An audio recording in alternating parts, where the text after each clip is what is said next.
शिव शिव शिव शिव शिव शिव शिव शिव शिव शिव शिव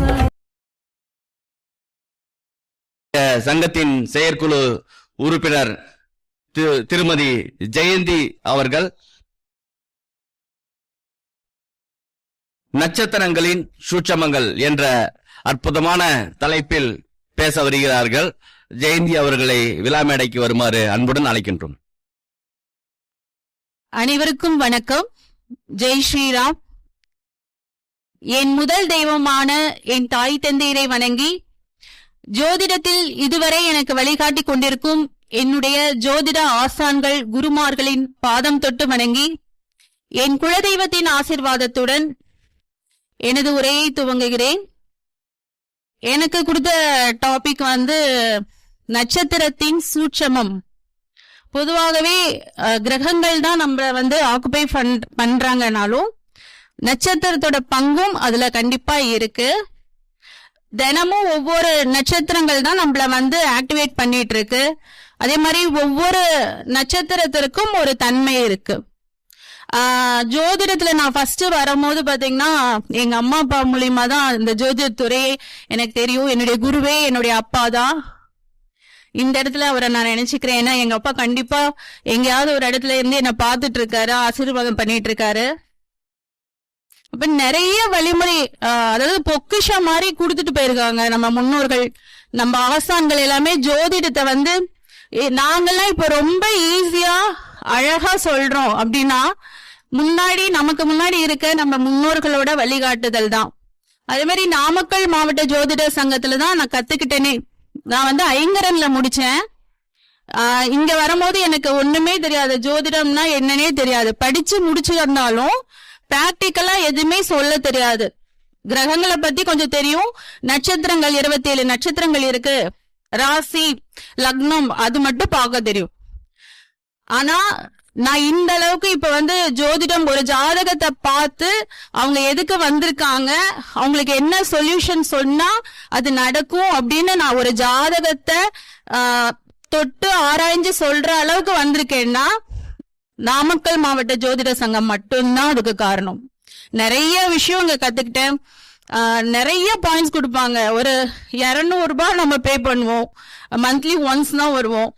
ஆனா அந்த 200 ரூபாவை தாண்டி ஒரு 20,000க்கு ஒரு கோர்ஸ் நம்ம படிச்சோம்னா ஜோதிடத்துல எப்படி இருக்குமோ அங்க கூட அந்த அளவுக்கு நமக்கு கிடைக்காது. தென்னரசு ஐயா, சக்தி குரு ஐயா, நௌசாத் ஐயாலாம் நிறைய கைட் பண்ணுவாங்க, நிறைய சொல்லி கொடுப்பாங்க. நோட்ஸ் எழுதிட்டே இருப்போம். இங்க வந்துதான் ஒரு ஜோதிடம் என்னாலையும் ஜாதகம் பார்க்க முடியும் அப்படிங்கிற ஒரு தைரியம் வந்தது. அதுக்கு நான் குருமார்களுக்கு நன்றி சொல்லிக்கிறேன். நட்சத்திரங்கள் அப்படின்னு பாத்தீங்கன்னா ஒவ்வொரு நட்சத்திரங்களுக்கும் ஒவ்வொரு தனி தன்மை இருக்கு. ஒவ்வொரு கிரகங்களும் அதுல இன்க்ளூட் ஆயிருக்காங்க. அதே மாதிரி ஒவ்வொரு நட்சத்திரங்களும் ஒவ்வொரு கிரகங்களை ஆக்குபை பண்றாங்க. இப்ப இந்த 27 நட்சத்திரங்கள் அப்படின்னு எடுத்துட்டோம்னா எப்படி திதி கரணம் யோகம் அப்படிங்கறத ஒவ்வொரு அதி தேவதைகளையும் நம்ம வணங்கி லைஃப்ல சக்சஸ் பண்ணணும். நம்ம எந்த திதியில என்ன விஷயம் பண்ணணும், நம்ம கர்ணநாதனை எப்படி ஆக்டிவேட் பண்ணணும் அப்படிங்கிற மாதிரி நம்மளுடைய நட்சத்திரங்களையும் நம்ம ஆக்டிவேட் பண்ணிக்கணும் நம்ம லைஃப்ல. அப்ப நம்ம என்ன நட்சத்திரம், அன்னைக்கு எந்த நட்சத்திரத்துல பிறந்திருக்கோம், இன்னைக்கு என்ன நட்சத்திரம், 4 நட்சத்திரம் பார்த்துதான் எல்லாமே நம்ம பண்ணுவோம். அப்ப நட்சத்திர சாரம் வச்சுதான் ஒரு ஜாதகமோ ஜோதிடமோ சொல்ல முடியுமா அப்படின்னா கிடையாது. ஜோதிடத்துல நிறைய வழிமுறைகள் நம்ம எளிமையா பாக்குற அளவுக்கு ஜோதிடத்துல நிறைய வழிமுறைகள் நமக்கு கொடுத்துட்டு போயிருக்காங்க நம்ம முன்னோர்கள். அதுல நட்சத்திர சாரமும் ஒரு முக்கியமான விஷயமா இருக்கு.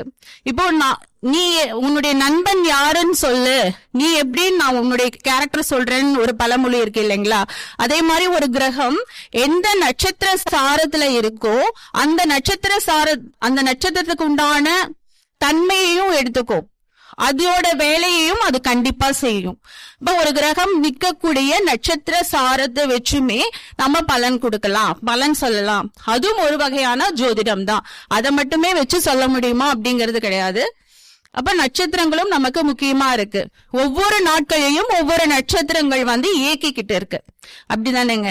அப்போ ஒவ்வொரு நாட்களையும் இயக்குது, ஒவ்வொரு கிரகத்தையும் ஒரு நட்சத்திரங்கள், அந்த கிரகங்கள் எந்த நட்சத்திர பாதத்துல இருக்கோ அதன் மூலமா ஒவ்வொரு கிரகங்களும் இயக்கப்படுது அப்படிங்கறதுதான் உண்மை. அப்ப இந்த 27 நட்சத்திரங்கள், இந்த 27 நட்சத்திரக்காரங்கள் அவங்க நட்சத்திரத்தை எப்படி ஆக்டிவேட் பண்ணிக்கிறது, என்ன விஷயமா என்ன பரிகாரங்கள் பண்ணிக்கலாம் அப்படிங்கறத சில 27 நட்சத்திரங்களுக்கு மட்டும் நான் உங்ககிட்ட பகிர்ந்துக்கிறேன். இப்ப அஸ்வினிக்கு பாத்தீங்கன்னா திருவாதிரை சாதகமான நட்சத்திரம். அப்ப அவங்க என்ன பண்ணணும், கோவிலுக்கு மணி வாங்கி தானம் கொடுக்கலாம். கோயிலுக்கு குலதெய்வத்துக்கு தானமா கொடுக்கலாம். மணி வாங்கி அவங்க குலதெய்வ கோயிலுக்கோ இல்ல உங்களுக்கு விருப்பப்பட்ட கோயிலுக்கோ தானமா கொடுக்கலாம். பரணிக்கு வந்து பாத்தீங்கன்னா புனர்பூசம் சாதகமான நட்சத்திரம். அப்போ அவங்களும் என்ன பண்ணலாம் அப்படின்னா, ராமர் கோயில்ல அபிஷேகத்துக்கு நீங்க தேவையான பொருட்கள், ராமருக்கு வந்து அபிஷேகத்துக்கு உண்டான பொருட்களை நீங்க வாங்கி கொடுக்கலாம். கிருத்திகை நட்சத்திரத்துக்கு வந்து பூசம் வந்து சாதகமான நட்சத்திரம். அப்ப அரச மரத்தினுடைய இலைய வந்து லேமினேஷன் பண்ணி வச்சுக்கலாம். இது வந்து நீங்க தொழில் ஸ்தாபனத்துல வச்சுக்கலாம், உங்க பாக்கெட்ல உங்க கூட அது வச்சுட்டு இருக்கும் போது அந்த நட்சத்திரம் மறைமுகமா உங்களுக்கு ஆக்டிவேட் ஆயிட்டு இருக்கும். ரோகிணி நட்சத்திரத்துக்கு வந்து ஆயில்யம் வந்து சாதகமான நட்சத்திரம்.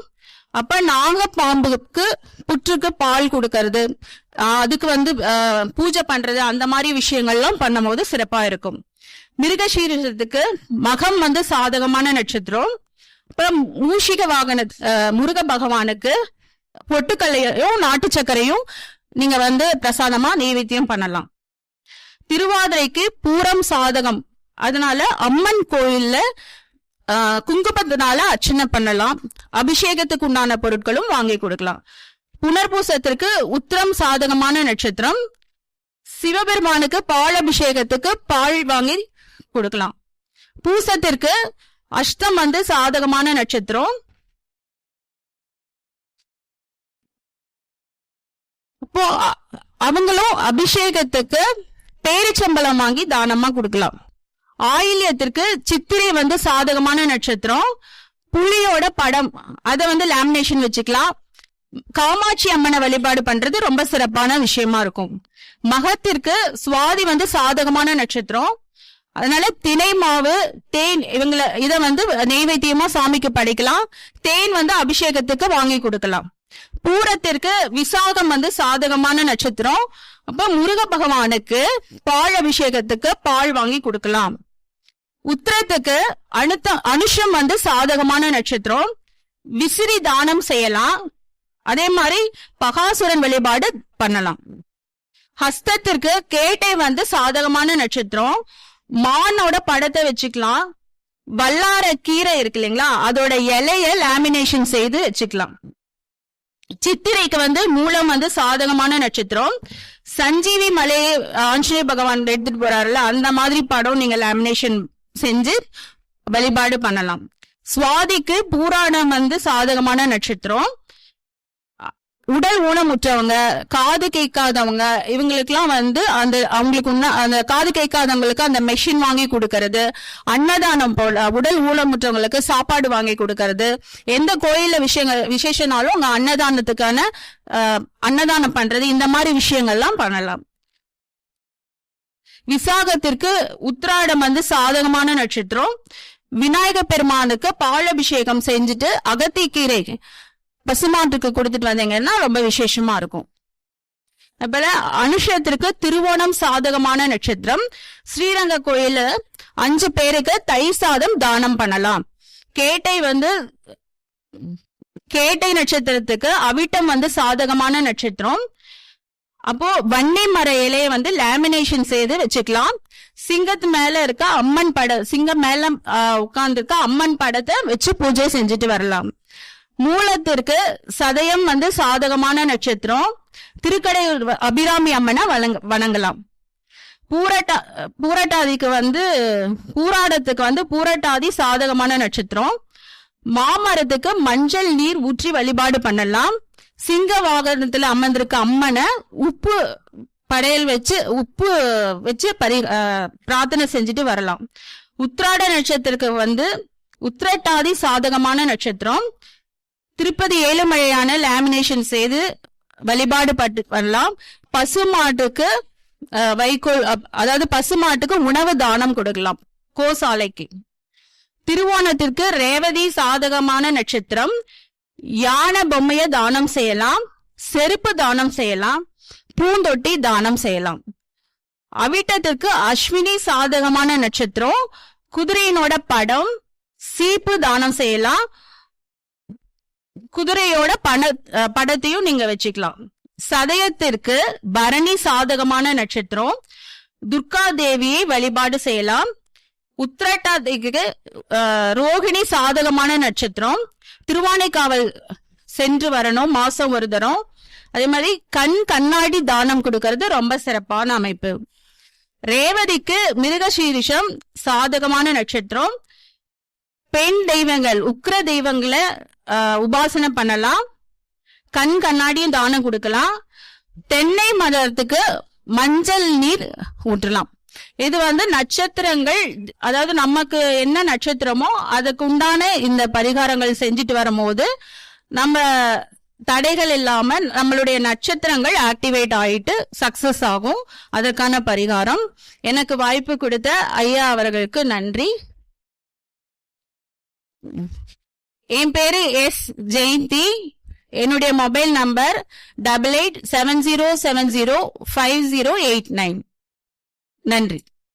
எந்தெந்த நட்சத்திரத்திற்கு எந்த நட்சத்திரம் சாதகமாக இருக்கும், அந்த நட்சத்திரத்துக்குண்டான பரிகாரங்கள் என்ன என்ற ஒரு அற்புதமான தலைப்பில் நம்மளுடைய நாமக்கல் மாவட்ட ஜோதிடர்கள் நல்வாழ்வு சங்கத்தின் செயற்குழு உறுப்பினர் திருமதி ஜெயந்தி அவர்கள் மிக அற்புதமாக பேசினார்கள். அவர்களுக்கு நம்முடைய சங்கத்தின் சார்பாக ஜோதிட கலைஞான அரசி என்ற விருதும் பட்டமும் வழங்கி கௌரவிக்கப்படுகின்றது.